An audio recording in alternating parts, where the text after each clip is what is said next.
Thank Dr. Krishnan, the judges, and all of you for being here today, and thank you for having me.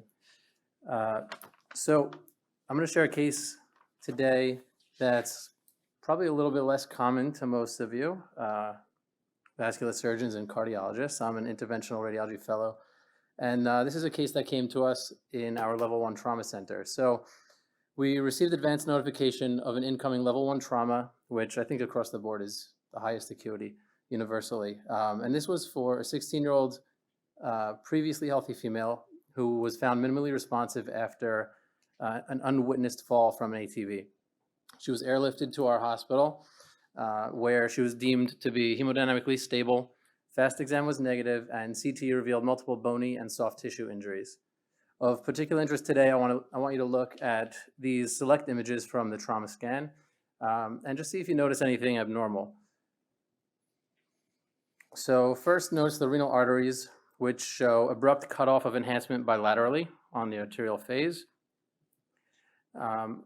Nonetheless, on the portal venous phase, notice that there is actually enhancement of the right renal vein, which I'm going to try and show you here. So while the kidneys do appear homogeneous for the most part in attenuation, they are non-enhancing compared to the adjacent liver. So if you look at the liver enhancement, it's actually more dense than the kidneys. They're non-enhancing, which they should be by this phase, except for patchy enhancement of the renal capsule, which we'll see again in a moment. But this is actually important because it indicates the fact that there is some residual renal perfusion via either collaterals or capsular branches. So it's important to also note the absence of renal laceration, perinephric collections, or extravasation of intravenous contrast material. So all in all, these findings were consistent with bilateral renal artery dissection. In the coronal plane, we again appreciate only patchy perfusion of the renal capsule here. So to summarize, we had ourselves a case of bilateral renal devascularization, though at this time the patient was still hemodynamically stable. So a confirmatory Doppler ultrasound was requested, which showed nearly absent left and abnormal right renal arterial waveforms. IR was consulted at this point to attempt revascularization, though it could be argued that this should have been done immediately after the CT. When we reviewed the CT, we noted 1 right and 2 left renal arteries, which are highlighted here, and all of them demonstrated abrupt cutoff, as we discussed. So the truth is, if there was any hope at this patient recovering her renal function, and again, this is a 16-year-old, a teenager, we needed to act quickly, and via left common femoral access, a 6 French angiographic sheath was placed. Using an angiographic catheter, the upper left renal artery os was identified. Selective angiography showed abrupt cutoff of this vessel, as we could have predicted based on the cross-sectional imaging, presumably due to dissection or to thrombus, and relative non-perfusion of the kidney, except for scant capsular supply that actually went down toward the lower pole. This vessel was crossed, and with catheter manipulation and balloon expansion, a 5mm angioplasty balloon, we restored flow to this upper pole branch. And I just want to show that to you. I think it already played, but I'll try and play it one more time. It'll come up on the right side. Ooh, I keep skipping past it. This is a static image of the same. I just had that in there as a backup, so we'll use that. Next, attention was directed to the main left renal artery. This was, again, that was the upper pole on the left. Now we're going to address the main left renal artery, which was also found to be occluded. Patency was partially restored simply with balloon expansion using a 5mm balloon.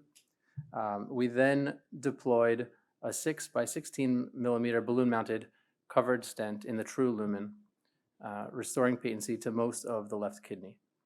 This was an ICAST stent. Note in the bottom right image, though, that the lower pole of the left kidney, is not fully perfused, not fully perfused because you kind of see just a flat bottom of the left kidney. You don't see the normal rounded pole. So there is some part of the left kidney that's not being perfused here. But the decision was made to forego the search for a lower pole branch at this time for two reasons. First, the option of deploying further stents was deemed unlikely to result in any added benefit beyond what was already achieved on this kidney and not without added risk. And second, the patient had other comorbidities in need of timely attention. Again, some static images, I believe, here, or this is actually so we're going to talk about this in a second, sorry. Here, these are the left images that we just reviewed. Next, sorry. At right renal angiography here, sorry, I apologize. We discovered that there was, in fact, partial perfusion of this kidney that was not seen on CT, and this was likely due to either catheter manipulation or patient positioning. However, note the caliber change and the filling defect in the proximal artery just beyond the catheter tip, and if I play it again, you may see it pretty proximally in the renal artery. There it is. You see just that filling defect and caliber change. So we dilated and stented this artery in similar fashion to the left main. And I apologize for the 1940s kind of effect on the videos. And we restored full perfusion to the right kidney. Post-procedure angiography demonstrated patent renal arteries bilaterally and perfusion to both kidneys, except for the lower pole of the left kidney, as we discussed. And as we discussed, we also decided not to pursue that for the reasons we mentioned. Again, static images of what we've discussed. Subsequent Doppler ultrasound the following morning and over the next several days demonstrated sustained parenchymal flow to happy kidneys with antegrade diastolic flow. So the patient was monitored closely by nephrology during her hospital stay. The initial diagnosis being oliguric acute kidney injury, which necessitated one session of hemodialysis on hospital day 2. With continued observation, her serum creatinine peaked at 5 on hospital day 5 and began to improve thereafter on day 7. Nephrology's final assessment was, upon signing off, was pre-renal non-oliguric acute kidney injury secondary to decreased perfusion with a component of superimposed ischemic ATN. And just for educational purposes, here's a photo and an educational slide on the stent that we used, the ICAS stent, which I'm sure you're familiar with. This is actually borrowed from the European equivalent. I couldn't find a good picture of the ICAS online. So this is the Advanta V12, which is, as I'm told, the same, but the way that it's marketed overseas. And with that, I will take some questions. Excellent. That's a great case. Great case. Excellent save. Excellent save. So I have a question. So what is the data of about the patency of these stents in a 16-year-old? And were there any surgical options? I mean, I guess I can ask Ajit that, is there anything that could be done surgically to repair the kidney arteries? That's a great question because we think about this all the time when placing stents in young patients who are still growing and who are going to have to live with these stents for a long time.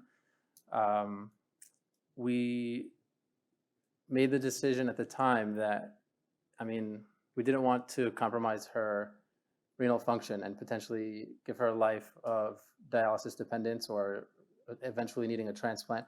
So we figured that we would go with stent placement if we can get across these dissections, which we thankfully were.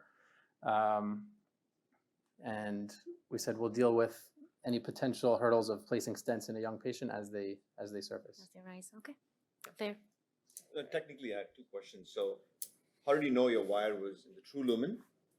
And B, if you thought, with every occlusion, it looked very thrombotic, did you guys consider aspiration thrombectomy before you guys ballooned when you guys fixed the left main renal? That's a good question. I don't remember discussing thrombectomy. Based on the appearance, the fact that there was no extravasation, and just the appearance between cross-sectional imaging and on angiography, we were confident enough to say that this was likely dissection. And then to address your other question, which was, how do you know that it was in the true lumen? once we were able to, we did a little bit of catheter manipulation and it sort of opened it up. So on selective angiography, it did in fact opacify the kidney in a way that made it look like it was actually perfusing well, rather than being in a dissection flap. Thank you. Thank you Thank very you. much. Good Thank job. you.